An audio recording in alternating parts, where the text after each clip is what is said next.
हाँ भाई, क्या चल रहा है? मैथ्स के एग्जाम पास आ गया है ना?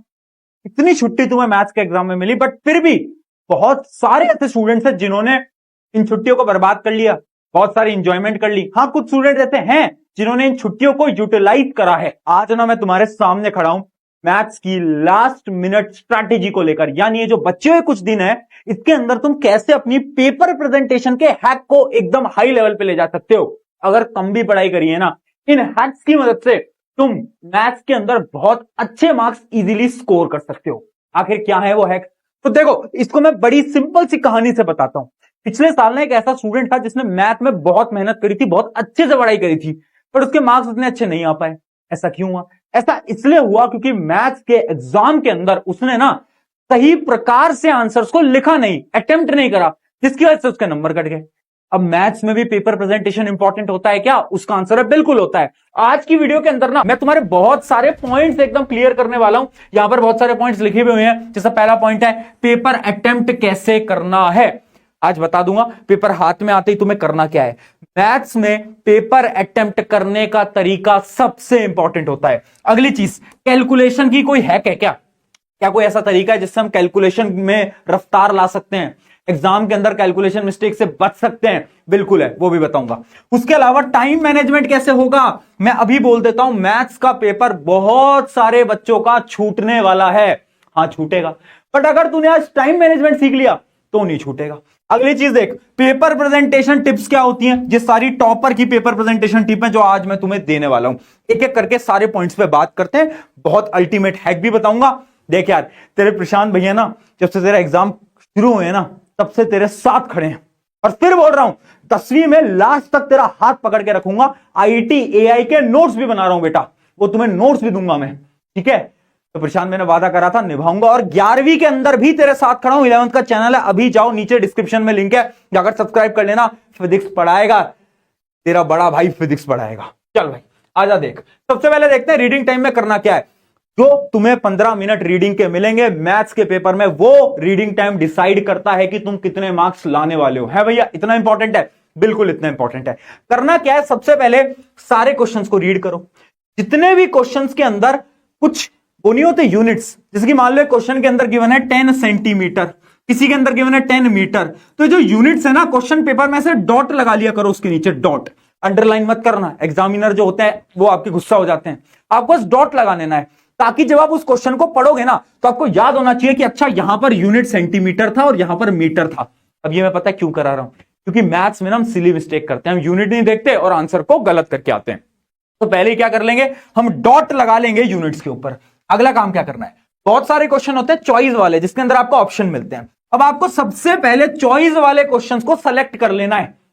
ऐसे नहीं कि पहले ये वाला अटेम्प्ट करूंगा, अगर ये वाला सॉल्व हो जाएगा तो दूसरा अटेम्प्ट करूंगा। इतना टाइम नहीं होगा मैथ में। पेपर जब पढ़ रहे हो तब तुम्हें पता होना चाहिए कि कौन सा तुम्हें क्वेश्चन अटेम्प्ट करना है, वो तुम्हारा क्लियर रहना चाहिए। तो याद रखना, चॉइस जो है वो पेपर पढ़ने दौरान ही देख लेना। और लास्ट और सबसे इंपॉर्टेंट चीज, सेलेक्ट दी सेक्शन, यानी कहां से तुम्हें पेपर को स्टार्ट करना है। कुछ बच्चे बोलते हैं भैया हम ना नॉर्मल करते हैं, ए बी सी डी ऐसे हम करते हैं। कुछ बच्चे बोलते हैं भैया हम उल्टा स्टार्ट करते हैं, पहले जो हाई वेटेज वाला है उसको उठाते हैं। मैं क्या बोलता हूं, ये दोनों मेथड बेकार है। सही मेथड क्या है, तुम पेपर पढ़ो, तुम्हें जिस भी सेक्शन में ऐसा लगे ना कि ये सेक्शन तो मुझे आता है ऑलमोस्ट, मान लो तुम्हें सेक्शन सी पूरा आता है, सेक्शन ए पूरा आता है, तो उसी सेक्शन को शुरू में उठाना। क्यों? देखो, मैथ्स ना सारा दिमाग का गेम होता है। अगर मैथ्स में शुरू में तुमने ऐसे 4 सवाल सॉल्व करे जो कि बहुत टफ हैं, तो तुम्हारा पूरा मैथ्स का पेपर खराब हो जाएगा। पर वहीं पर अगर तुमने 4 सवाल ऐसे सॉल्व करे जो कि तुमसे हो गए ना, तो मैथ्स तुम्हारा बहुत बेहतरीन जाएगा। सारा दिमाग का गेम है बेटा, इसलिए उस सेक्शन से स्टार्ट करो जहां से आपको क्या है, कॉन्फिडेंस आ रहा है कि ये तो मुझे पूरा आता है। वहीं से स्टार्ट करना, चाहे वो ए हो सकता है, बी हो सकता है, सी हो सकता है, डी हो सकता है, कोई भी सेक्शन हो सकता है जो तुम्हें बेस्ट लग रहा है। तो ये तो तुम्हें पेपर आते ही करना है। अगली चीज क्या है, अब मैं कुछ बताता हूं, कैलकुलेशन हैक। देखो, कैलकुलेशन में गलती कर रहे हो ना, पता है तुम गलती क्यों कर रहे हो? क्योंकि तुमने सारे क्वेश्चंस की प्रैक्टिस नहीं करी है। भैया ये कैसे पता चलेगा हमें कि एक चैप्टर के कितने टाइप के क्वेश्चन होते हैं?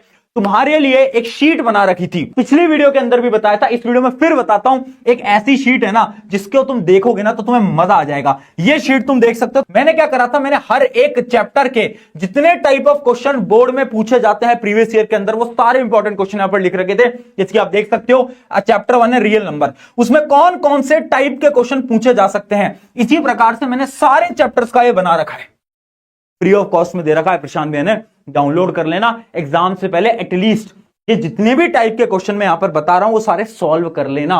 उससे क्या होगा, एग्जाम के अंदर तुम्हें कोई नया क्वेश्चन नहीं दिखेगा। और जब एग्जाम के अंदर कोई नया क्वेश्चन नहीं दिखता ना तो कैलकुलेशन में गलतियां भी नहीं होती।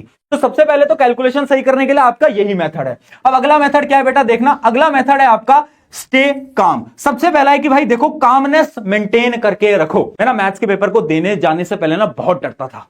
तो पता है मैं क्या करता था, मैं ना पेपर देने जाने से पहले मेडिटेशन करता था। 2-5 मिनट के लिए आंखें बंद करता था और एकदम शांति से बैठता था। उससे पता क्या होता है, आपका दिमाग आप कंट्रोल कर सकते हो, जिसकी वजह से आपकी कैलकुलेशन मिस्टेक नहीं होगी। और दूसरा मेथड है रफ वर्क स्ट्रैटेजी। देखो, आपकी आंसर शीट के लास्ट पेज पे क्या करो, रफ लिखो। मान लो ये आंसर शीट है, यहां पर आपको ऐसे रफ लिखना है और उस रफ के अंदर आप रफ वर्क करते हो। तो अब उस रफ वर्क के अंदर ना आपको क्वेश्चन नंबर भी लिखना है। यानी इमेजिन करो आप 5वें क्वेश्चन का रफ वर्क कर रहे हो, तो यहां पर छोटा सा लिखो 5वां क्वेश्चन और उसका रफ वर्क ऐसे ऐसे कर दो और उसको ऐसे कॉलम में कैद कर दो। अब 6ठे क्वेश्चन का रफ वर्क कर रहे हो तो 6ठे क्वेश्चन का रफ वर्क ऐसे कर दो। अब यहां पर नंबरिंग में पता है क्यों लिखवा रहा हूं, जब तुम आंसर्स को लास्ट में चेक करोगे, जो लास्ट के 10 मिनट होते हैं उसमें तुम चेक करोगे, उस चेक के अंदर तुम वापस से पूरी कैलकुलेशन चेक नहीं कर सकते। तो उसका बेस्ट तरीका है कि तुम रफ वर्क में जाओगे, तुम देखोगे अच्छा मैंने 5वें क्वेश्चन की कैलकुलेशन ऐसे करी है, कुछ गलती तो नहीं करी मैंने, कुछ मिस्टेक तो नहीं करी मैंने। तो आपको यहां से डायरेक्टली आप क्या करोगे, कैलकुलेशंस को चेक कर लोगे। तो ये होती है हमारी rough work strategy. Very very very very important. अगर ये करोगे ना तो आधी कैलकुलेशन मिस्टेक तो खत्म हो जाएंगी और टाइम भी तुम मैनेज इजीली कर पाओगे। ठीक है, आई होप यहां तक क्लियर होगा। अगली चीज देखते हैं क्या, प्रेजेंटेशन टिप। अब कुछ ऐसी टिप्स देने वाला हूं जो कि आपके टॉपर लोग फॉलो करते हैं मैथ्स के अंदर। सबसे पहली चीज है गिवन और टू फाइंड लिखो। ऐसे सोचो कि आपके जो एग्जामिनर हैं, जो कॉपी चेक कर रहे हैं ना, उनको कुछ नहीं आता। पूरा लिखना है बेटा, गिवन लिखो, फॉर्मूला लिखो, टू फाइंड लिखो कि आप क्या ढूंढने वाले हो, आप क्या प्रूव करने वाले हो। स्पेशली जो प्रूव वाले क्वेश्चन होते हैं ना, इसमें पूरा जो फ्लो होता है ना, उस फ्लो को ढंग से लिख कर आना। क्यों भैया, उस फ्लो के भी मार्क्स होते हैं, बिल्कुल होते हैं, उस फ्लो के भी मार्क्स होते हैं। अगली चीज, फॉर्मूला के साथ यूनिट भी लिखो, है ना। जब आपका फाइनल आंसर भी आ रहा है ना तो 10 मत लिखना, 10 सेंटीमीटर लिखना पूरा। अगली चीज, जब भी आपका फाइनल आंसर आता है उसको एक बॉक्स के अंदर कैद करो, जैसे कि मैंने इसको बॉक्स के अंदर कैद करा है। इससे क्या हुआ, जब एक बॉक्स के अंदर आप फाइनल आंसर को डाल देते हो ना, तो उससे ना एग्जामिनर डायरेक्टली आंसर देखता है, टिक करता है, नंबर देता है, आगे बढ़ जाता है। आपकी पूरी कैलकुलेशन को शायद कोई एग्जामिनर चेक ही नहीं करेगा।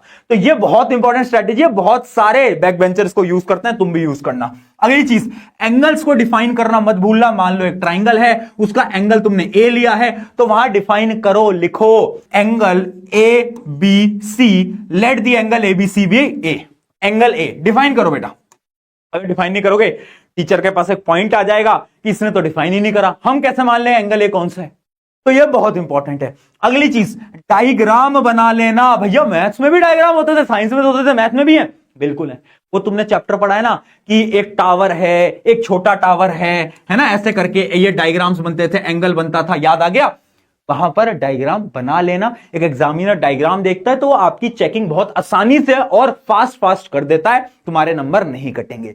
ये थी कुछ पेपर प्रेजेंटेशन टिप। अब फाइनल टिप मैं आपको देने जा रहा हूं, सबसे इंपॉर्टेंट। देखो, अटेम्प्ट एवरी क्वेश्चन। मैथ्स के अंदर बच्चों को ऐसा लगता है या तो हमें क्वेश्चन आता होगा या तो हमें नहीं आता होगा। अरे भाई, अगर तुझे कोई क्वेश्चन नहीं आता, अटेम्प्ट करके आ। फॉर्मूला आता है, एक स्टेप आता है, 2 स्टेप आते हैं, 3 स्टेप आते हैं, करके आ जा। पता है क्यों? क्योंकि बोर्ड एग्जाम में ना फॉर्मूला के भी मार्क्स होते हैं, पहले स्टेप के मार्क्स भी होते हैं, दूसरे स्टेप के मार्क्स भी होते हैं। तो वो गलती मत करके आना कि तुम पूरा का पूरा आंसर छोड़ के आ जाओ। अगर नहीं समझ आ रहा, लिख दो, कुछ भी लिख दो, 1-2 नंबर मिल जाते हैं। मैथ्स में भी मिल जाते हैं, साइंस एसएसटी में तो मिलते हैं, मैथ्स में मिलते हैं। तो ये बहुत इंपॉर्टेंट टिप थी। अब अगली चीज देखो यार, मैथ्स बढ़िया जाएगी, मुझे तुम पे यकीन है। और तुम्हारे प्रशांत भैया तुम्हारे साथ खड़े हैं। एग्जाम के दौरान कभी भी लगे ना कि भैया डर लग रहा है, ऐसा लग रहा है कि क्वेश्चन हमसे सॉल्व नहीं हो पा रहा, याद रखना तू कर लेगा, तू कर लेगी, ये विश्वास है तुझ पे। ठीक है, तेरा साथ ना इंग्लिश के पेपर से देना स्टार्ट किया था, आज भी खड़ा हूं, अगले पेपर में भी खड़ा हूंगा। और अगले पेपर के बाद इसी चैनल पे एक लास्ट वीडियो आएगी जिसका टाइटल होगा the last video for class 10th में हमारा सफर जल्द ही समाप्त होने वाला है ना। आई होप मैंने अपने एंड से हमारी बिल्कुल मदद कर दी है। अब जाओ आग लगा दो मैथ के पेपर में, दिखा दो उन सब लोगों को जो कि तुमसे कह रहे थे कि तुमसे नहीं हो पाएगा, बट उसको गलत प्रूव करो, करके दिखाओ। जाओ, ऑल द वेरी बेस्ट।